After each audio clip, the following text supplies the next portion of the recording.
Você está ouvindo um episódio participante da campanha O Podcast Delas 2023. Para encontrar outros episódios, acesse o site oficial da campanha ou procure pelas hashtags nas redes sociais. Hashtag O Podcast Delas 2023. Uma atitude simples que muda a podosfera. Por mais mulheres nos podcasts.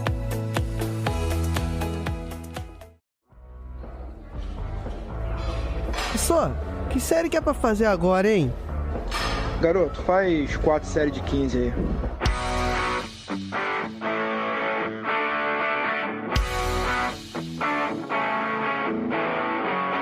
Você está ouvindo o podcast 4 de 15. Bom dia, boa tarde, boa noite. Eu sou a Deise Mota e estou aqui com as queridas professoras Ana Luísa. Dá um oi aí, Ana Luísa. Oi, pessoal, tudo bem? E a Edna Camargo, numa edição especial do 4 de 15. Oi, turma, é um prazer estar aqui. Muito obrigada pelo convite. Obrigada a vocês. Bom, a gente tem alguns recados iniciais, porque esse podcast é para a campanha O Podcast é Delas, que tem como objetivo amplificar a voz das mulheres na comunidade podcaster, incentivando e dando visibilidade para as mulheres podcaster. Bom, então hoje a gente está com uma convidada muito especial e a gente separou aqui alguns blocos de perguntas. Eu e a Ana vamos fazer essas perguntas aí para a professora Edna. A professora Edna ela é doutora e mestre em Educação Física pela Universidade Federal do Paraná. Ela também é graduada em Educação Física pela PUC e pesquisadora do Centro de Estudos em Atividade Física e Saúde. E me sigam no Instagram que eu divulgo evidência científica lá, hein, sobre exercício mulher. Qual que é o arroba, Edna? É @CamargoEdna. Ótimo. Bom, então o episódio hoje é especial e o título dele vai ser Meninos Jogam Bola e Meninas Brincam de Boneca.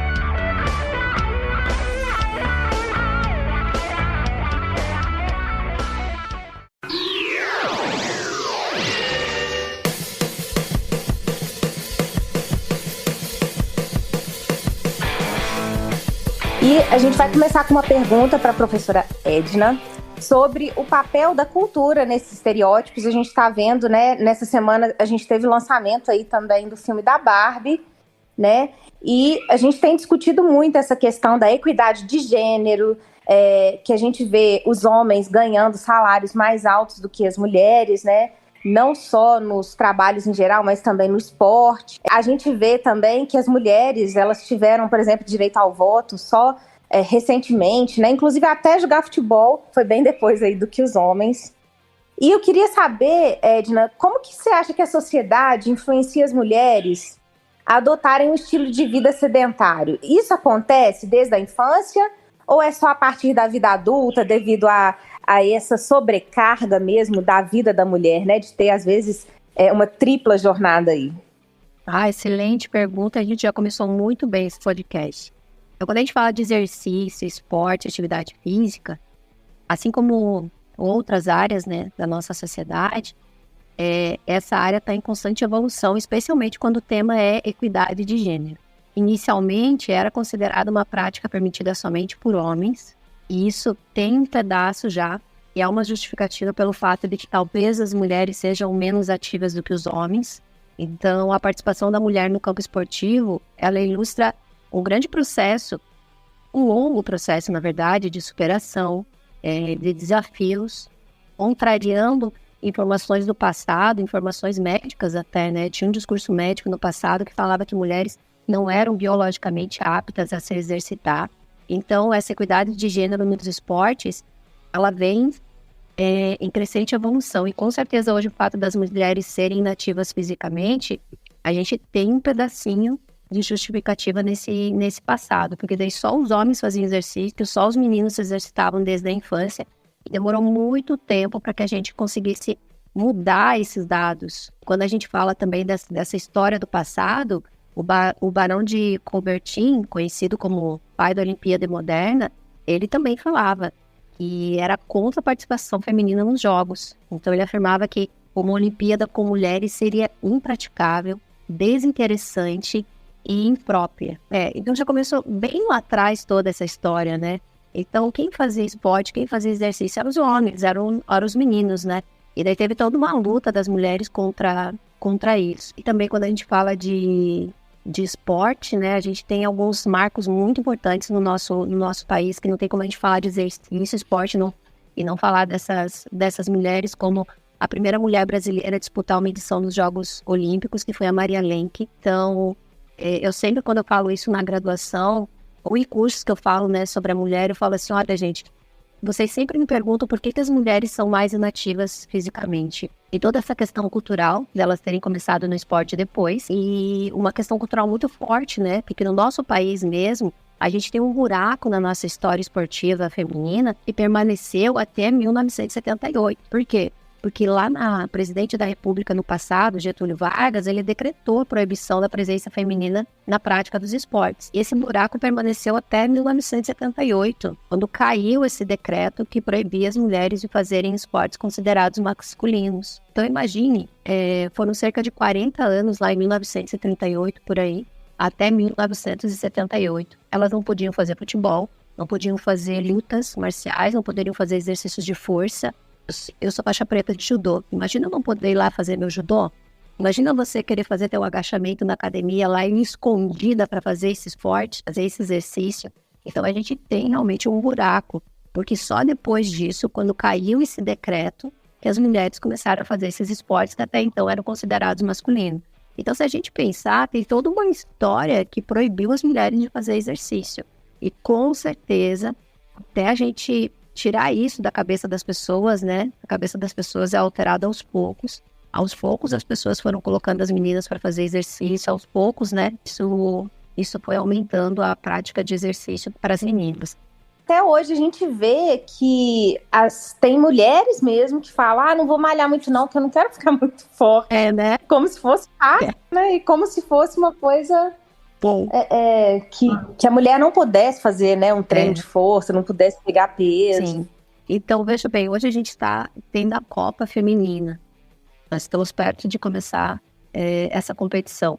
E pensar que há 40 anos atrás, no nosso país, isso era proibido. Era para pensar o quanto essas mulheres cresceram em tão pouco tempo. Pensa nas lutas marciais, o quanto elas evoluíram, né? Em tão pouco tempo. Então, quando a gente fala desse desafio que as mulheres enfrentam como atletas, fora essa questão cultural, ainda tem a questão do esporte da maternidade. A gente tem a questão de abusos sexuais, infelizmente acontecem com mulheres, também acontecem com homens, a gente sabe disso, mas a prevalência é muito maior em mulheres. Nós temos a questão da falta de reconhecimento e o próprio futebol, quando a gente fala de futebol feminino e masculino, tá aí para mostrar isso, né? Essa diferença.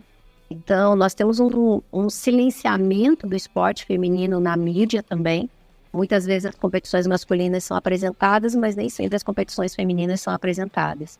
Nós temos também uma questão em relação à sexualização do corpo feminino, a questão dos uniformes. Então, são vários itens que a gente pode incluir, muitas vezes fazem o esporte feminino não ser visto como o esporte masculino é visto. E voltando um pouquinho na questão cultural, algumas famílias também, elas não entendem ainda o que é o esporte, porque às vezes elas pensam, mas esse esporte é só de menino, esse esporte não pode ser feito por menina. Então, há 20 anos atrás, 30 anos atrás, quando a gente colocava uma menina no judô, por exemplo, né, que é o meu esporte, nem sempre os pais colocavam ela no judô, porque pensavam que o judô era um esporte masculino. Então, eu cansei de ver o meu sensei falando assim, não, o judô é para menino e para menina. Muitas vezes os pais já vêm com aquele preconceito por não saber. Eu acho que quanto mais as pessoas falarem sobre isso, desde a infância, né? Assim como o menino pode fazer balé, a menina pode fazer luta, mas a gente vai melhorar a compreensão da população sobre isso, porque nem sempre a menina gosta de fazer balé, ela gosta de fazer judô, ou vice-versa, né? O menino se sente mais à vontade fazendo dança. Então, acho que essa questão cultural a gente está evoluindo, né? Evoluiu bastante nesses últimos 40 anos em relação à prática desses esportes para mulheres, mas ainda precisamos evoluir bastante e talvez esse aumento da compreensão, divulgar mais isso nas mídias, falar mais abertamente sobre isso nas escolas, talvez melhore, né, a compreensão da população. Eu não sei se vocês viram, meninas, sobre uma decisão que foi divulgada agora no dia 18 de julho Na verdade, a decisão foi do dia 5 de julho. Foi aqui em Belo Horizonte, uma garota, uma menina de 10 anos, que ela foi impedida de disputar uma competição de futebol com os meninos. E na época ela tinha 10 anos, né? E ela foi indenizada por isso, né? Porque a escola não permitiu e a mãe dela foi até o fim para mostrar mesmo para a escola. E eu espero que isso, né, fique de modelo aí para outras escolas que ainda impedem, né, meninas de disputar um campeonato. Pensa, um campeonato escolar dentro de uma escola e ela foi impedida, né? Então, eu vi isso. Você viu? Vi, passou nos jornais, eu vi isso. Eu acho que é muito importante a gente falar mesmo e buscar os direitos, né, das crianças, enfim. Ela só queria jogar bola, né? As meninas também podem gostar de futebol, então eu acho que essa luta aí é de todas. E a gente tem que falar mais sobre isso, né? Tem que falar que meninos fazem dança, que meninas podem fazer luta marcial, podem jogar futebol, podem fazer o que elas desejarem, né? Eu acho que a gente precisa...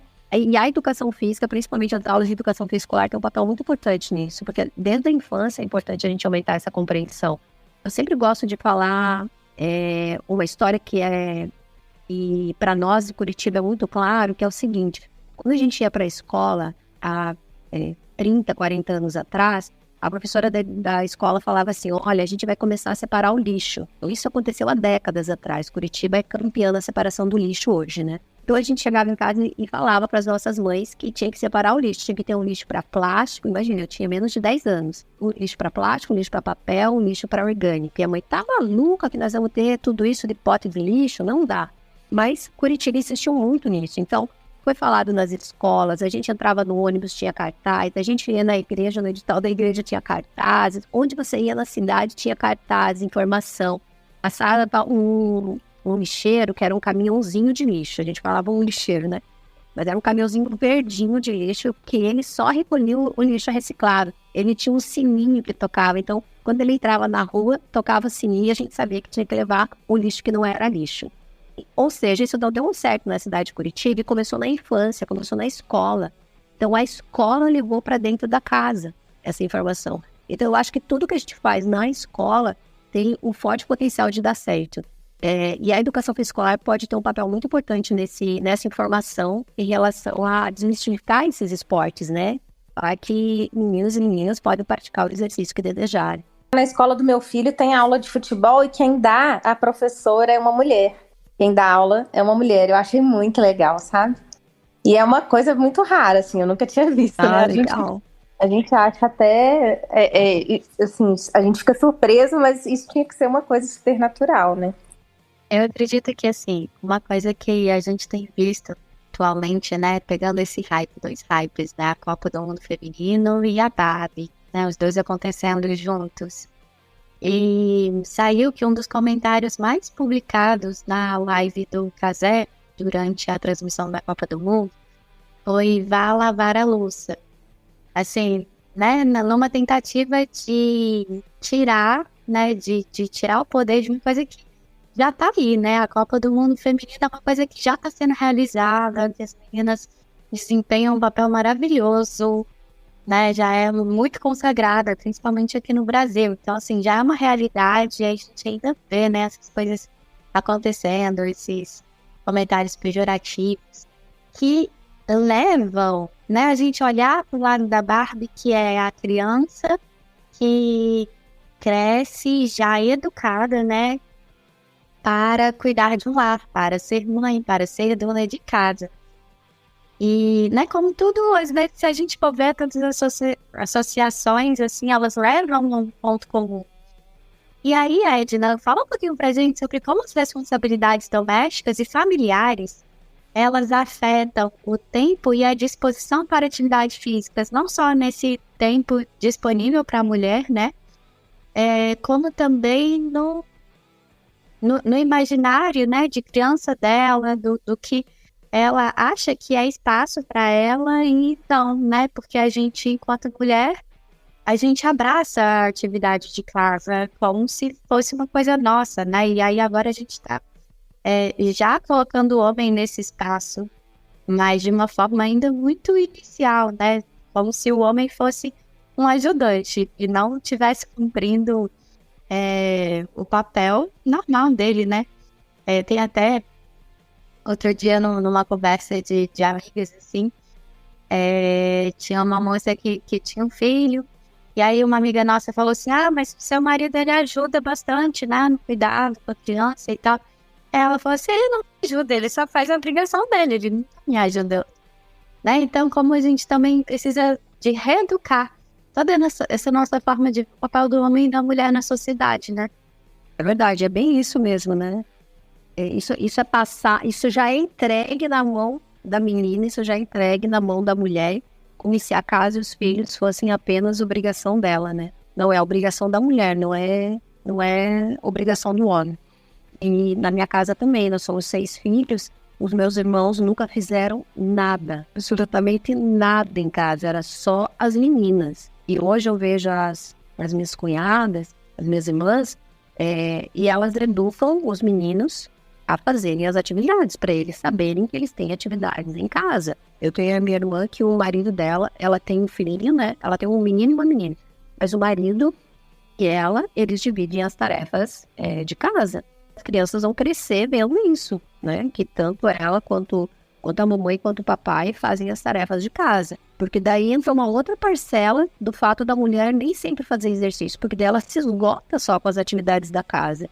Ela tem a família, ela tem a casa, ela tem o trabalho dela, muitas vezes ela estuda fora. Quando ela vai fazer exercício, acha que ela vai ter força para fazer exercício?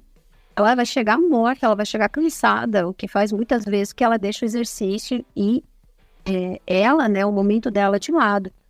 E tudo isso é na infância.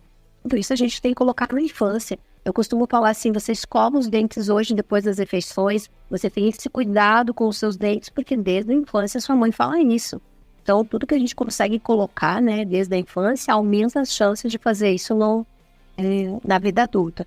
Quando a gente fala de exercício, existem alguns níveis de influência que podem fazer com que a gente seja mais ativo fisicamente ou menos ativo fisicamente. Dei muito isso no doutorado. No doutorado eu trabalhei em nível de influência. E daí esses níveis de influência é o seguinte, você está ali no centro, e para você fazer atividade física, tem os níveis intrapessoais, que seriam você gostar de uma atividade, você se sentir bem, você ter força de vontade para fazer ela, você ter disposição para fazer essa atividade, você saber executar ela, então isso vai desde a infância, como que foi a sua capacidade em relação ao exercício, o que você aprendeu, o que você não aprendeu, a sua saúde, o seu corpo. Muitas pessoas não fazem exercício físico porque acham que não são aptas fisicamente ou porque estão fora do peso. E daí ficam, às vezes, esperando baixar o peso corporal para daí começar a fazer exercício, quando na verdade é o contrário, né, que tem que acontecer. Você começa a fazer exercício físico e a partir do momento que você começa a exercitar regularmente, os benefícios vêm. Um deles é o controle do peso corporal. E mesmo se não vier, né, esse controle do peso, a gente tem os benefícios, já estão aparecendo. Eu ainda acho que existe um mito de que a pessoa que faz exercício, ela tá querendo emagrecer. Inclusive, se a pessoa for magra, eu já vi, nossa, mas você é magra, você não precisa ir pra academia, sabe? Tipo assim, pelo amor de Deus. Porque parece que é o único resultado que vai aparecer, né? Ou que precisa aparecer. Exatamente. Essa discussão, ela sobre o corpo também, esses padrões, né, de corpo, eu acho que cada um tem o seu corpo. A gente tem uns movimentos muito legais agora sobre o corpo livre mesmo, seja ele um corpo que seja fora do padrão, ou que uma pessoa que esteja acima do peso ou não, né? Eu acho que a gente tem que fazer o exercício buscando o bem-estar, a saúde, né? E eu acho que muitas vezes, não sei se vocês vão concordar comigo, essas pessoas que têm os corpos muito perfeitos, elas têm muito mais distúrbios, transtornos, do que as pessoas que têm corpos mais reais, né? Então a gente vê muito, né? O próprio homens ou mulheres, né, que tem vários transtornos aí, que não conseguem se aceitar, que olham no espelho, às vezes o corpo perfeito ali, é um padrão de beleza e a pessoa não está satisfeita, né, com o corpo dela. Então tudo isso, essa percepção entraria em níveis intrapessoais. Eu acho que dá muito pano para manga para a gente conversar aqui ainda hoje. E daí nós temos os níveis interpessoais, que é a relação que a gente tem com as pessoas. Por exemplo, se eu recebo o apoio da minha família para fazer exercício, se eu não recebo. Por exemplo, será que o homem e a mulher nessa casa, eles estão conversando para falar, amor, que hora é o exercício? Então agora eu vou ficar aqui na casa, você vai lá e faz seu exercício. Quando eu vejo meu cunhado cuidando da casa ali e dando atenção para a família e para casa, e a minha irmã podendo sair de casa e fazer exercício, eu falo, puta, que bacana isso, né? Isso que deveria acontecer com todo mundo. E daí ela vai lá para academia, eu vejo que ela posta fotinho, e daí ela volta. E daí depois ele vai pro futebol dele e volta. Na verdade, teria que ser essa conversa, né? Esse diálogo que teria que acontecer. Então, quando a gente fala do interpessoal, apoio da família, apoio dos amigos, para você ser ativo fisicamente. E aí nós temos o último nível, que é o ambiental. Então, por exemplo, o quanto esse ambiente pode fazer a gente ser ativo ou não? Exemplo, tem locais perto da casa para se exercitar? Tem atividades para meninas? Porque às vezes nem tem atividade física para as meninas, né? O que faz com que as meninas sejam menos ativas também. Então, tem que ter possibilidade, tem que ter oportunidade de local para elas se exercitarem, tem que ser seguro, porque uma das barreiras mais fortes para a prática de exercício físico é a falta de segurança para a mulher. Então, tem que ter um ambiente seguro. Esses 3 níveis de influência fazem com que a gente seja ativo ou menos ativo, né, no nosso dia a dia. E quando a gente estuda barreiras, uma das maiores barreiras para a prática de atividade física, elas estão no nível intrapessoal, que dizem respeito a essa percepção de corpo. Desde acabou de falar sobre não saber fazer exercício físico, então diz respeito ao que você viveu na sua infância, né? Se foi oferecido para você oportunidades, possibilidade de você se exercitar. Então essas são as barreiras que mais aparecem quando a gente fala de barreiras para a prática de atividade física, do nível intrapessoal. Então, agora a gente abre um leque daí, né, de opções que a gente pode discutir aqui sobre o que faz as pessoas às vezes não se exercitarem. Eu não senti meu peso de acordo com o exercício. Então, por exemplo, eu tô me sentindo fora do peso, então eu não vou lá na academia fazer exercício, todo mundo vai ficar olhando para mim. Já pararam para pensar que triste é isso? Onde a sociedade levou a gente, isso faz com que a pessoa fique ainda mais em casa. Isso faz com que a pessoa fique ainda mais deprimida. Então, a gente tem que mudar esse conceito de que eu tô em busca desse corpo perfeito. Na verdade, eu quero começar a fazer exercício físico para melhorar minha saúde mental, para melhorar a disposição, para controlar a diabetes. Não sei. Então, cada pessoa deve ter o objetivo que ela escolheu para fazer exercício físico. E não deve ser julgada ou pressionada se ela quer ou não ter um corpo super marombado, super magro. Eu acho que cada pessoa deve saber escolher e tem o direito de escolher os seus desejos, né, em relação ao objetivo do exercício. Às vezes é o único momento de autocuidado que a mulher pode ter na rotina dela, né? Exatamente. E a gente tem também nas próprias academias aquele tanto de espelho, né? É um ambiente narcisista muitas vezes, né? Infelizmente a gente tem alguns profissionais que acabam reforçando isso. Eu não sei se vocês viram recentemente, teve um vídeo aí, na verdade um áudio que viralizou de um professor, tipo assim, puxando a orelha assim, e aí falando, você não vai vir não, porque se você vier vai ter resultado, mas se você não vier, então assim, a gente banaliza isso, né? Essa questão até, eu acho, na minha opinião, até uma coisa um pouco abusiva, porque o professor bom é aquele que você vai sair da aula dele sem conseguir andar, né? Aquele no pain, no gain. E não é todo mundo que tá nessa busca, né? Inclusive, até uma das coisas que fazem também as pessoas desistir ali no começo, né? Que às vezes muitas vezes a pessoa não começa e fica para sempre fazendo exercício. Ela para.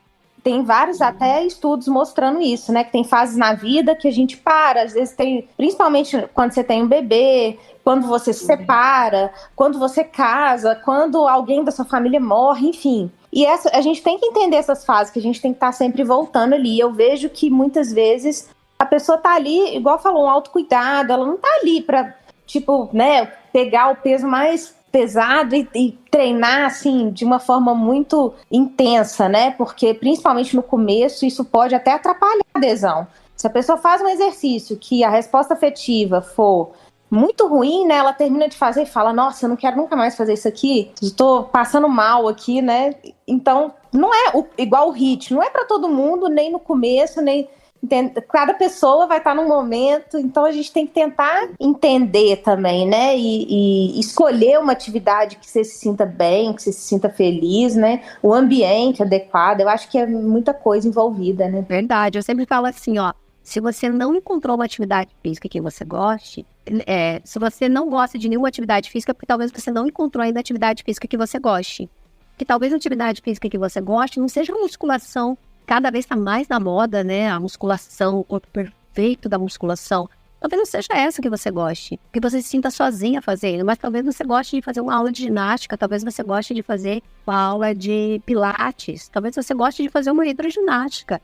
Então eu sempre falo, experimente o maior número possível de atividades, porque uma hora você vai escolher uma atividade que realmente é a sua cara. Você sonha em ir para ela, que você não vê a hora de chegar aquele horário para você ir para a tua aula. Então, não é porque todo mundo está fazendo musculação, porque talvez você goste de musculação também, ou então se obrigue a fazer musculação, não. Ou crossfit, né, que tá meio na moda. Isso. Então, se você que está escutando a gente não faz exercício, se inscreve em algumas atividades, experimente, porque uma hora você vai encontrar uma que é a tua cara. E quando você encontrar, minha amiga, você não vai mais largar. Você tenha paciência, experimenta hoje uma aula de corrida aqui, experimenta amanhã uma aula de pilates, uma aula de yoga. Vai experimentando que uma hora você vai encontrar que você goste. Daí existem estratégias para conciliar a rotina com a prática de exercícios? Existem algumas estratégias sim, mas a gente tem que lembrar que sempre as estratégias a gente pode mudar, né, de pessoa para pessoa. Então eu sempre falo assim para os pessoal que faz os meus cursos, né, você tem que conhecer a vida da sua aluna para conseguir ajudar ela melhor. Porque você é quem entende do exercício, né, dos fatores que estão associados a isso, das estratégias que a gente pode colocar. Então, quanto mais você conhecer a sua aluna, melhor. Mas eu sempre falo assim que, em primeiro lugar, o horário do exercício tem que caber na rotina da tua aluna. Então, às vezes, a tua aluna, vou citar um exemplo, ela faz inscrição naquela academia do outro lado da cidade. Ela demora 30 minutos para chegar na academia, mais 30 minutos para voltar e 1 hora do treino dela. Ou seja, ela precisa de 2 horas na agenda dela. Só que essa mulher, ela não tem 2 horas na agenda dela. O que vai acontecer? Ela vai 1 semana, ela vai parar. Quando você vê, ela não está indo mais. Então, o primeiro passo é a gente colocar um horário na nossa agenda que realmente cabe. Você tem 30 minutos no teu dia para treinar, então você não pode sair de casa, porque você só tem 30 minutos. Então, será que não dá para fazer um treino em casa mesmo, com o peso do próprio corpo? Será que não dá para acionar algum professor pela internet? Ou então algum vídeo legal? Começar por uma aula de alongamento, alguma coisa assim em casa? E que você tem que colocar na sua agenda o que cabe. Porque senão a chance de você desistir aumenta. E também não pode ser alguma coisa que você altere muito a tua rotina. Por exemplo, eu vou ter que chegar em casa do trabalho, vou ter que pegar as minhas coisas para daí rodar a cidade para ir lá na outra aula, lá do outro lado da cidade. Talvez não dê certo. Então, a gente sempre tem que ajustar a nossa vida de modo que fique cômodo e prático. Então, essa é a primeira coisa. E já organizar isso, né? Então, você já tentar organizar um dia antes, deixa a tua roupinha separada, arrumar a tua alimentação. Tem que ter o apoio da família. Então, os maridos precisam conversar com as esposas, as esposas precisam conversar com o marido porque você tem que ter essa rede de apoio. Essa rede de apoio é muito importante, principalmente se você é casada, se você tem filhos. Se você não tiver essa rede de apoio, a chance que tem de desistir aumenta muito mais. Outra coisa, sempre pensar na satisfação, né? Você gostou dessa aula, essa aula foi atrativa para você. Daí você falou uma coisa muito importante. Nem todo mundo talvez goste de exercício intenso. Então, se você já começar com exercício intenso, a chance que tem de desistir aumenta. Tem um estudo bem bacana também que fala que o HIIT, né? Ela citou o HIIT. Fala que o HIIT, quando a gente não tem acompanhamento, por exemplo, eu não faço com personal trainer, eu não tenho um professor me ajudando o tempo todo, e eu faço HIIT, a chance de desistir aumenta. Então, o HIIT funciona muito bem, esse estudo passa como mensagem, mas se você tiver um personal trainer, ele vai funcionar melhor ainda, porque você vai ter o apoio dessa pessoa. Outra coisa que funciona... Então, em relação à intensidade, talvez começar por uma intensidade leve, faça você ter melhor aderência e adesão a esse exercício. E outra coisa que eu queria falar também é que tem vários estudos, eu estudo muito apoio social. Então, tem vários estudos que falam assim, E para mulheres, se ela tem companhia, aumenta a chance de adesão e aderência. Então, por exemplo, você treinar com uma amiga, você treinar com uma irmã, ou treinar num grupo de ginástica, aumenta a chance. Eu sempre, quando eu vejo dentro dos meus cursos, né, para personal trainer, eu falo personal trainer, você tem que abrir o olho. A mulher é a pessoa que mais procura personal trainer. E outra, ela gosta de treinar com companhia. Então, se você lançar um treinamento que você vai atender mãe e filha, ou então 2 irmãs, talvez você tenha essas alunas pelo resto da vida, ao contrário de você lançar algo em que você vai dar aula para ela sozinha. Então, tem algumas estratégias que funcionam bem para as mulheres. E esse negócio de ter companhia para treinar é campeão. Eu queria te perguntar uma coisa com relação a essas estratégias para conciliar com relação à rotina. Se o caso, por exemplo, da gente incluir um transporte ativo, ou ir de bicicleta para o trabalho, ou ir a pé na padaria, isso também contaria? Isso também pode ser considerado uma atividade? Isso pode ajudar a pessoa depois até começar a fazer um exercício, não uma atividade física? Excelente. Qualquer coisa que faça a pessoa se tornar mais ativa já dará maior disposição para o dia seguinte. Eu sempre falo assim, se hoje você não tem disposição, é reflexo do que você fez ontem. Então, se você conseguir se exercitar hoje, amanhã você vai acordar muito mais disposto. Então, se você não consegue nenhum horário para treinar e tem a chance de ir pedalando, né? Sempre pensar na tua segurança. Se você tem a chance de ir pedalando para o teu trabalho, com certeza você vai ficar mais ativa, vai ter melhor disposição e vai chegar uma hora que você vai falar, caramba, eu tô tão bem com essas pedaladas que eu tô dando que eu acho que eu vou me inscrever no CrossFit aqui da cidade. Então, com certeza isso funciona, aumenta o gasto energético. E eu sempre falo para as meninas, se você puder fazer esse transporte ativo, né, dependendo dos locais que você mora, com certeza é uma ótima possibilidade, uma grande estratégia para sair do sedentarismo. Tem muita gente que fala, se eu não fizer meia hora, não conta, né? E hoje a gente pode ir acumulando aí algumas caminhadinhas. Acho que caminhada é um exemplo de exercício mais acessível que existe, né? Porque, é simples, é barato, você, né, pode fazer em qualquer lugar, praticamente. Você pode viajar, você pode fazer perto da sua casa, né? Mas aí tem essa questão da segurança também que você citou, que eu acho que toda mulher já passou por isso, né? Com relação à segurança, de ter que amarrar um moletom na cintura, né? Para não sofrer assédio, enfim. É algo bem complicado. Sim, verdade, Deise. E agora me lembrou uma coisa bem importante. Eu tenho um estudo que eu fiz durante o mestrado, que é barreiras sobre o uso de bicicleta, né? E o que as mulheres mais falavam é que o que impedia elas, muitas vezes, de usarem a bicicleta é porque os homens ficavam mexendo com elas nas ruas, né? E a gente tem um instrumento validado de barreiras para investigar barreiras para a prática de atividade física.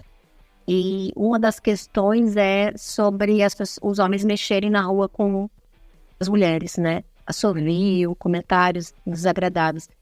Então, para você ter ideia, isso entrou no questionário, foi validado e a gente utiliza ele nas pesquisas científicas. Então, para vocês verem como isso é forte, né? Como isso faz afastar as mulheres da prática de exercício, né? Então, essa ideia da mulher ter companhia, talvez ela se sinta mais protegida se ela estiver treinando com uma amiga, com uma mãe, ao invés de sozinha, né? Mas, de maneira nenhuma, vai tirar o desconforto caso aconteça algum assédio assim, com certeza, né?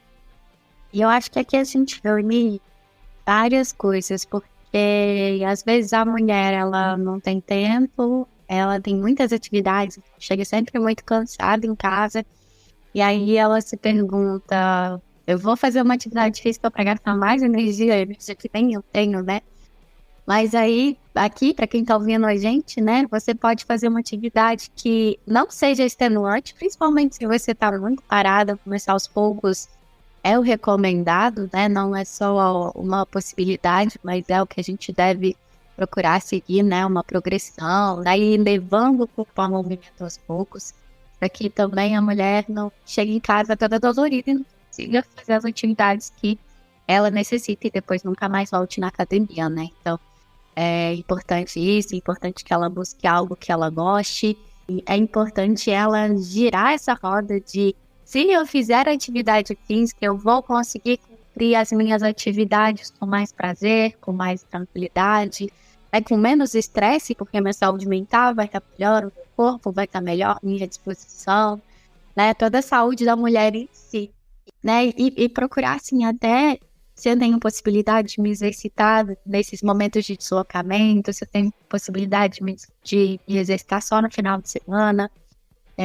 né? Mas é uma possibilidade, então que a gente vai entrando com o exercício nos momentos que são possíveis, né? E não aquilo que seria o ideal, né? Porque o cenário ideal é que só que a gente não fique parado, que a gente vá buscando esses caminhos. Porque é necessário que a mulher ela vá desenvolvendo, né, esse momento de autocuidado, de saúde. E aí, Edna, você podia dizer um pouquinho pra gente sobre quais são as doenças mais comuns, as doenças crônicas em mulheres sedentárias? Eu acho até que eu vou citar não só doenças crônicas, porque tem algumas doenças que aparecem mais no público feminino. E o exercício físico poderia ajudar essas mulheres a gerenciar melhor essas dores, a viverem com mais saúde. Então, quando a gente pensa em doenças mais comuns entre as mulheres, nós temos a osteoporose, que é a perda da densidade de massa óssea, né? Isso é mais forte nas mulheres e ocorre devido à diminuição da produção de estrogênio durante a menopausa. Então, ela acontece com maior prevalência nas mulheres. Então, o exercício físico pode ser um grande aliado na saúde da mulher, quando a gente pensa nessa osteoporose. Então, eu sempre falo assim para as mulheres, você precisa de exercício de força. Faça algum exercício de força, porque daí no futuro você vai agradecer, né, ao exercício. Outro dia eu vi até uma reportagem de um pedacinho de um podcast que falava assim que as mulheres não devem fazer exercício de força, elas não podem ser mais fortes que os homens. Nossa, eu acho que eu vi umas 5 vezes aquilo.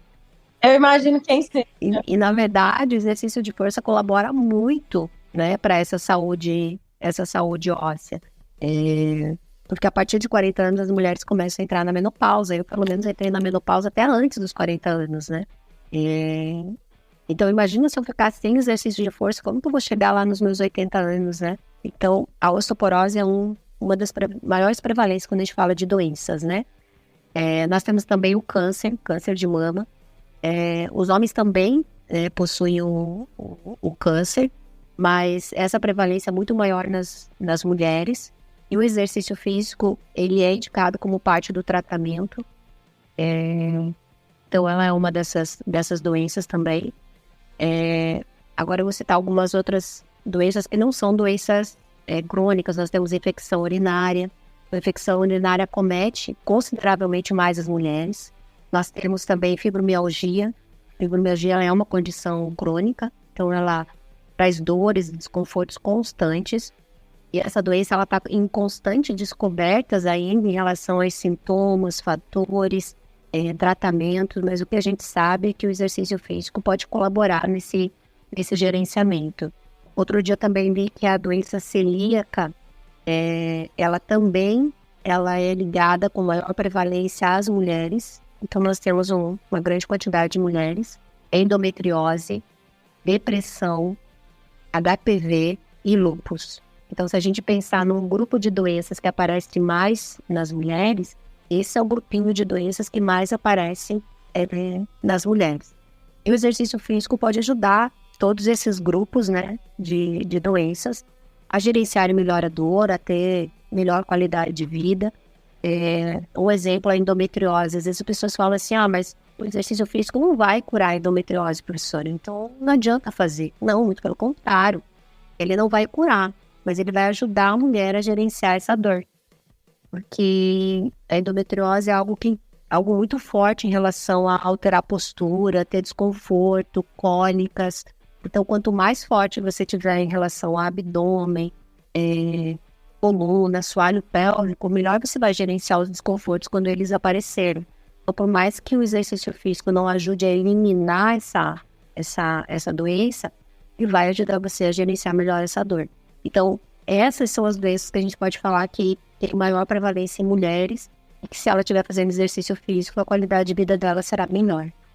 Eu queria acrescentar uma condição crônica, que não é bem uma doença, né? Mas que até pouco tempo a gente achava que acometia mais homens, E nos últimos levantamentos do Vigitel, em praticamente todas as capitais brasileiras, eu acho que só em 2 capitais que a gente tem uma prevalência maior nos homens adultos, né? Que é a hipertensão arterial. Então, atualmente a gente tem mais mulheres com aumento da pressão arterial, né, do que mais homens. E uma coisa interessante, não sei, provavelmente vocês já devem ter lido, é de que quando a pressão está elevada, a gente aumenta o risco de vários eventos cardíacos, né? O principal deles é o infarto e também o acidente vascular, né? O derrame, né? Que pode ser chamado também como derrame. As mulheres, elas procuram antes o serviço de saúde que os homens, porque elas tomam mais cuidado com a saúde. E as mulheres, muitas vezes, quando elas estão em atendimento, os sintomas delas não são tão ouvidos quanto dos homens. Então, às vezes, o sintoma de infarto da mulher é um pouco diferente do homem. E aí fala, não, a mulher, ela tá cólica, enfim, aquela coisa não, é mulher fraca pra dor, mulher...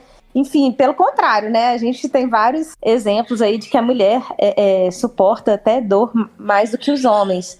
Então, tem estudos mostrando que o atraso no diagnóstico de infarto, de derrame, pode afetar e pode trazer consequências bem graves aí para a vida da mulher também.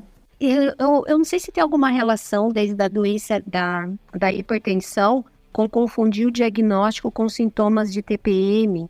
Eu li uma vez alguma coisa sobre isso. Sim, porque muitas vezes a dor de cabeça mesmo, né? A dor de cabeça é um sintoma bem comum para várias condições, né? E às vezes ela pode estar tendo, por exemplo, um AVC, e aí, ela tá com dor de cabeça, e às vezes tem um sintoma que é muito comum, que é sentir o sutiã apertado. E aí ela sente uma dor ali, né? E aí a pessoa fala, não, você deve estar para ficar menstruada, você tá na menopausa, e aí às vezes o profissional de saúde não leva a sério aquela condição, sabe?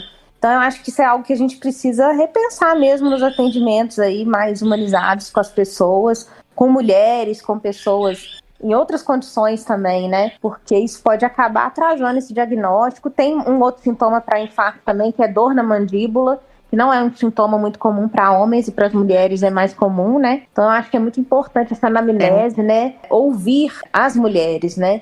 E não chegar naquela condição de, não, é mulher e tal, às vezes, e acabar não dando a devida atenção, né? No lúpus, que a prevalência também é maior em mulheres, os sintomas da doença, eles também são confundidos muitas vezes com a TPM, que são dores de cabeça, cansaço, inchaço nos pés, mãos, perda excessiva de cabelo. Então, acaba muitas vezes confundindo com sintomas de TPM ou então de menopausa. Então, às vezes a mulher tá com o diagnóstico de lúpus, mas há confusão em relação aos sintomas. E algumas outras doenças também são assim, né? Então, por exemplo, às vezes ela tá com depressão e ela pensa que é algum sintoma de TPM, de menopausa. Não sei se é porque talvez a mulher seja tão acostumada a aguentar tanta coisa que quando aparece uma doença ela acaba nem percebendo. Ela acha que aquilo é o que ela tem que viver com aquilo mesmo, deve ser algum sintoma do dia a dia. Eu não sei, mas a gente precisa conversar mesmo mais sobre isso com as pessoas ao nosso redor. A próxima pergunta é até um pouco sobre isso, porque é sobre essa conscientização dos benefícios da atividade física para as diferentes fases da mulher. E aí a gente tem, por exemplo, a menarca, né? A gente tem a questão das cólicas, muitas vezes pode impedir ali a prática de atividade física. Depois a gente tem, por exemplo, a questão dos tratamentos de fertilização, né, que podem inclusive afetar a nossa saúde, nosso risco cardiovascular. Depois a gente tem a questão da gravidez, e aí eu acho que a Edna pode até falar melhor, porque há pouco tempo atrás, aí, não muito tempo, a grávida mal podia pegar peso, né? Como é que você vai colocar ela, então, para fazer um exercício de força, um treino de força, né? E a gente ainda tem muito isso, infelizmente. Depois a gente tem a menopausa, né? E aí a gente tem algumas pessoas com sintomas, grande parte das mulheres com sintomas, né? Que podem afetar a qualidade de vida dela. E, por último, para fechar essa conscientização aí, para a Edna falar um pouco sobre essa conscientização, eu queria lembrar que as mulheres vivem mais do que os homens. A expectativa de vida das mulheres é bem maior do que a dos homens, né? Então, como que a gente pode promover essa conscientização, principalmente com relação à qualidade de vida? Porque não adianta a gente viver muito, né, se a gente viver aí com uma qualidade de vida ruim. É verdade, é verdade. Então, a mulher pode fazer exercício físico em todas as fases da vida dela. Ela está grávida e não tem nenhuma contraindicação, ela também pode fazer exercício. Então, durante muito tempo, pensava-se assim, a mulher, por exemplo, a mulher era ativa fisicamente, ficava grávida, os 3 primeiros meses ela parava de fazer exercício físico, com medo de ter algum risco de aborto, e depois voltava a fazer exercício. Então, o que se sabe-se hoje? E o exercício físico, ele traz benefícios para a mulher e para o bebê em todas essas etapas. Então, ela não precisa parar esses 3 primeiros meses. Então, essa chance de ter aborto espontâneo, ele não é decorrente da atividade física, do exercício físico.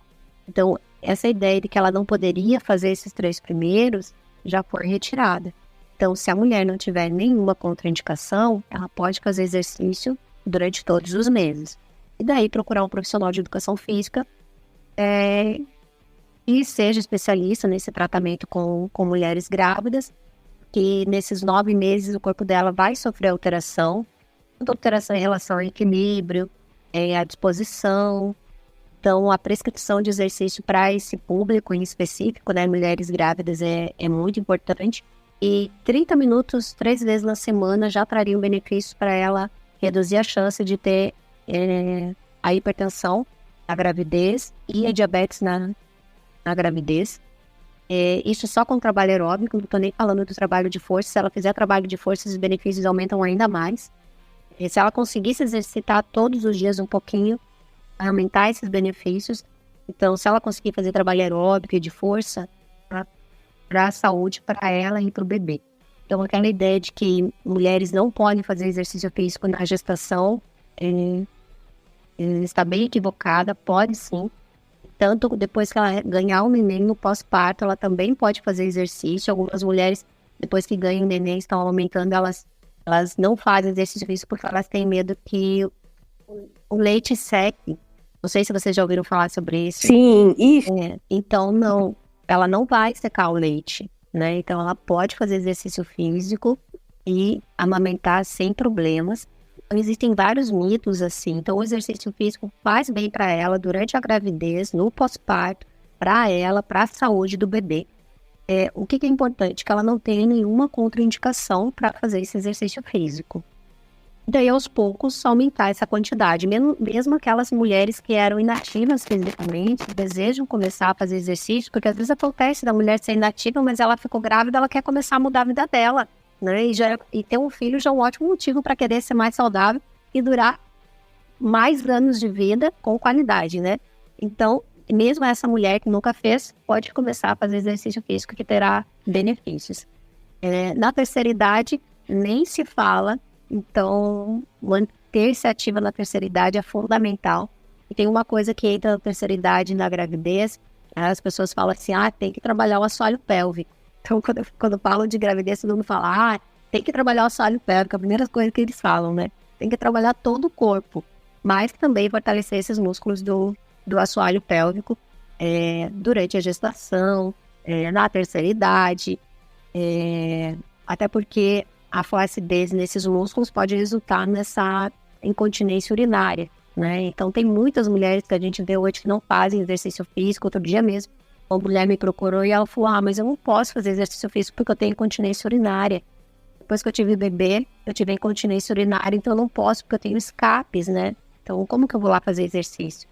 Nossa, eu acho que eu fiquei 2 horas da minha vida ali conversando com essa mulher e explicando para ela que ter incontinência urinária não é normal, que ela pode reverter o processo, né? Se for muito grave, a gente vai procurar ajuda da fisioterapia pélvica. O profissional de educação física tem que ter essa ideia de que é um trabalho junto, né, com a fisioterapia pélvica, que ela consegue reverter esse processo e que hoje a gente tem equipamentos, né, no mercado, roupas íntimas, protetores que ajudam a gente nessa fase da vida e que você vai utilizar eles até você se sentir melhor e esse escape não acontecer mais. O que não dá é ficar parada, né? Ficar vivendo com a incontinência, uma vez que a gente pode reverter o processo. E que mais que eu tinha anotado aqui? Então, em todas as fases da vida, né? A gente poderia ficar horas aqui falando sobre cada fase da vida. E tem uma coisa que eu anotei aqui, que a gente falou assim, que muitas pessoas pensam que caminhada não adianta, né? Caminhada adianta, sim, caminhada adianta muito, né? A Daisy mesmo falou muito bem, e que a caminhada todo mundo pode fazer, né? Se é mulher, se é homem, se é gestante, se é idosa. Então a caminhada, ela é muito, como que você usou o termo? Ela é... Acessível, né? Acessível, isso, ela é muito acessível, né? E eu quero lembrar que as mulheres às vezes me perguntam assim, professora, mas tem que dar 10 mil passos, é muito na caminhada, eu não consigo. Então, às vezes as pessoas pensam que tem que dar 10 mil passos para atingir benefícios para a saúde. Não, não é bem assim. Quero aproveitar esse momento e falar que essa ideia do 10 mil passos foi uma jogada de marketing que surgiu no Japão há décadas atrás. E se eu achasse o cara que inventou esse negócio, eu chamava ele para cuidar do meu Instagram. Que essa jogada de marketing para durar até hoje, esse cara era bom. Mas já tem estudo mostrando que 7 mil já tá ótimo. Isso mesmo. Então, ele lançou um pedômetro e naquela época o nome do pedômetro foi o nome que era 10 mil passos. Agora não vou conseguir, acho que era Manpukei. Em japonês. Japonês. E a ideia era, se você andasse 10 mil passos, você traria benefício para a saúde. Mas porque eles acreditavam que o homem japonês andava isso.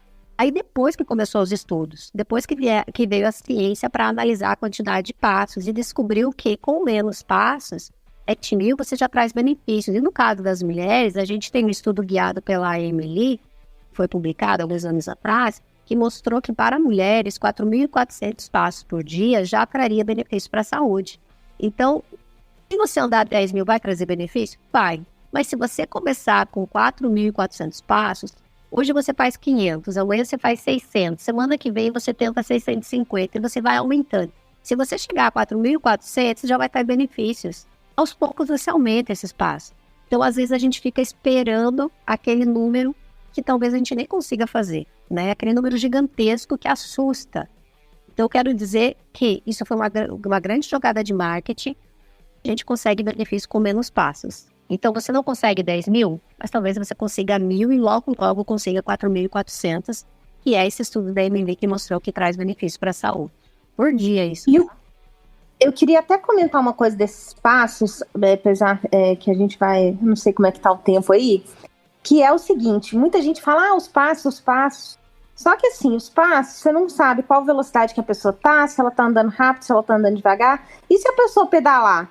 Aí ela vai atingir os minutos diários, digamos assim, recomendados, mesmo sem ter feito os passos recomendados. Então, assim, é só uma ideia para a gente se manter um pouco mais ativo. O ideal é você instalar o aplicativo de celular. Para quem não tem o relógio, tem vários aplicativos que você pode colocar lá. E é só digitar lá na loja de aplicativos, pedômetro. E aí você faz um dia para ver quantos passos você está dando. Então, se você está dando, sei lá, 3 mil passos, tenta aumentar para 4 mil. Agora, se você já dá 4 mil, tenta aumentar para 5. Porque cada pessoa tem uma variação muito grande, né? Dependendo da rotina. A gente fica muito preso nesses passos. E a outra coisa que eu queria comentar com relação à caminhada é que as mulheres, principalmente, dependendo da atividade de alto impacto, elas podem ter dor na mama, dependendo do tipo de top esportivo. Inclusive, tem um grupo lá na Austrália muito legal, gente. Não sei se vocês viram já estudos desse grupo. Já. Eles fazem, eles colocam alguns pontos para analisar o deslocamento da mama durante a corrida, por exemplo, né? E qual que seria o top esportivo, aonde que tem que ter mais suporte para promover um bem-estar maior, né, durante a prática. Por quê? Porque dependendo da atividade, a mulher pode sentir dor mesmo, né? Dependendo tanto do tipo de top, o tipo de atividade e o tamanho da mama, né? Quanto maior a mama, maior o deslocamento. Então, a caminhada, como é um exercício de mais baixo impacto, né? Às vezes a pessoa vai correr e fala, eu não consigo correr porque eu não tenho um top muito justo e tal, e aí eu sinto dor. Então, a caminhada já é um começo, né? E depois aí tem que ajustar todos esses fatores, né? Com relação, principalmente ao suporte, né? É verdade. Outro dia mesmo eu fiz um podcast e a gente ficou falando muito sobre a mama. A gente falou muito sobre a mama. Eu até falei que eu lembro as minhas alunas, toda vez que for fazer um exercício, colocar um top firme. Às vezes 2 tops, né? Isso, às vezes 2 tops. Porque às vezes você deixa de fazer exercício físico por causa do desconforto da mama. E às vezes o personal trainer, que é homem, acaba nem perguntando ou informando isso pra mulher, porque ele nem sabe que é importante, né? Porque ele não sente a dor que a gente sente, né? Eu sempre falo, gente, a gente tem que conversar mais a respeito desses itens com as mulheres. Porque às vezes a mulher deixa de ir numa aula de jump, deixa de ir numa aula, sei lá, de bike, porque ela tá sentindo desconforto. Imagina na fase menstrual que algumas mulheres sentem desconforto na mama. Então, o seio bem firme, bem apertadinho, vai fazer com que ela não sinta esse desconforto na hora do exercício. Então, o personal trainer tem que conversar também sobre esses detalhes. Assim como tem que falar com a saúde da mulher, quando ela sente cólicas muito fortes, porque cólica muito forte também pode ser um sinal de endometriose e outras doenças. A gente tem que conversar mais a respeito desse tema, né, que é a mama. Depois deixa pra gente o episódio, pra gente pôr no comentário aí. Inclusive o laboratório que fica aí pertinho da ERD, na Biomecânica Aplicada, o laboratório da UEL, ele faz também pesquisas semelhantes a essa da Austrália que você citou. Então o Brasil também tá bem interessado nesse assunto. Que legal. Mas pra gente já ir caminhando pro final, então, Edna, juntando tudo isso, assim, essa necessidade com aquilo que a gente comentou lá no início, que eu me sentir incluída, acolhida nos espaços, né? Como é que a gente pode fazer assim, enquanto empresa privada, né, que oferece atividade física, ou enquanto governo e empresas que podem também incentivar essas mulheres a serem mais ativas? O que você vislumbra, assim, que você tem muitos anos, né, que e todo esse assunto já deve ter pensado em várias estratégias. O que você acha que seria mais efetivo, assim, para que a gente possa contribuir para um cenário mais saudável para as mulheres? Eu sempre falo assim, ó, que se fosse me dado o poder para falar, ó, você tem poder e dinheiro para fazer isso, o que você faria? Em primeiro lugar, todos os bairros têm que ter atividades para meninos e meninas. Em primeiro lugar, a gente tem que ter oportunidades e possibilidades de atividade física e exercício físico a meninos e meninas. Porque muitas vezes as meninas não são ativas fisicamente porque não tem os locais. Então, no bairro já deve ter esses esportes, essas opções. Nas escolas também. Então, quantas escolas, eu fiz o meu mestrado, meu doutorado nas escolas, né? Com crianças e adolescentes. Quantas escolas a gente visitou onde só tinha oportunidade de contraturno para meninos, não tinha para meninos. Nas escolas a gente também precisa ter isso, oportunidades e possibilidades. A gente tem que aumentar as seguranças, a gente precisa de segurança aumentada. Existem várias campanhas pelo país de segurança aumentada no trânsito, nos horários de entrar na escola e sair da escola. Mas a gente também precisa dessa segurança aumentada no horário que essas crianças vão embora do contraturno. Porque às vezes a criança sai 6 horas do contraturno, tem uma segurança aumentada, né?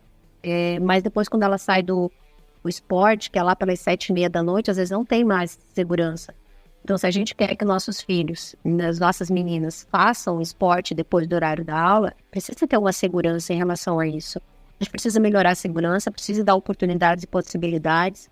E quando a gente fala de mulheres, a gente precisa incluir mais atividade física, de maneira que não seja uma réplica, por exemplo, tem musculação. Beleza, musculação vai vir homens e mulheres, mas às vezes a mulher nem gosta de musculação.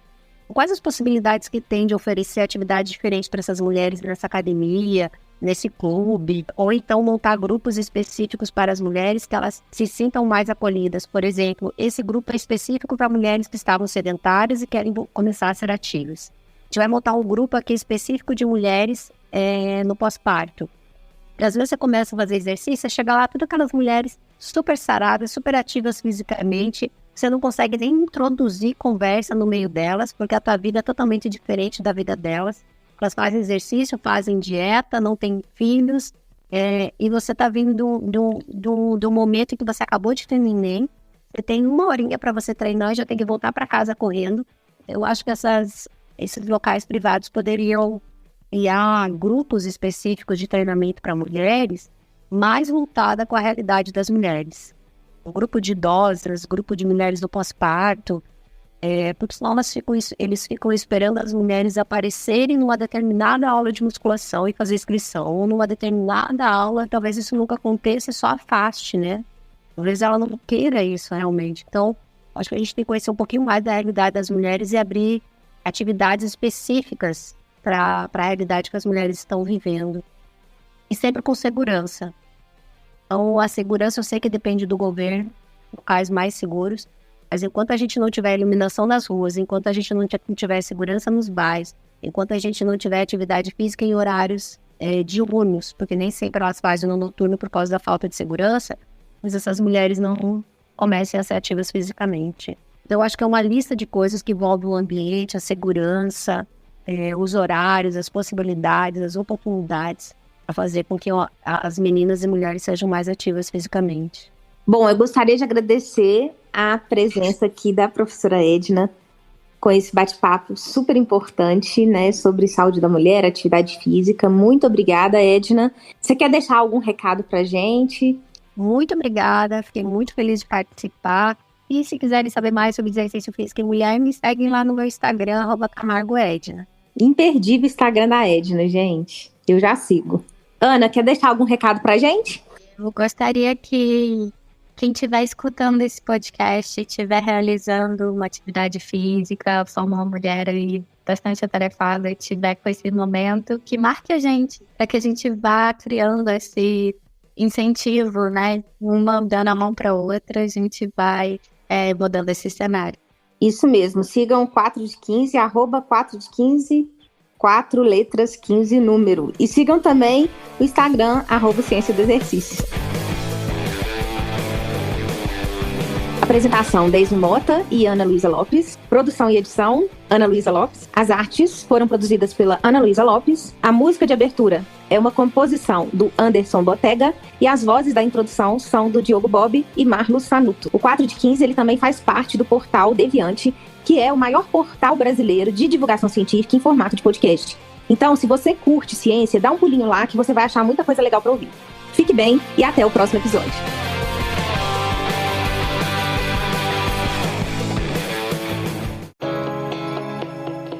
Você ouviu um episódio participante da campanha O Podcast é Delas 2023. Para encontrar outros episódios, acesse o site oficial da campanha ou procure pelas hashtags nas redes sociais. Hashtag O Podcast é Delas 2023. Uma atitude simples que muda a podosfera. Por mais mulheres nos podcasts.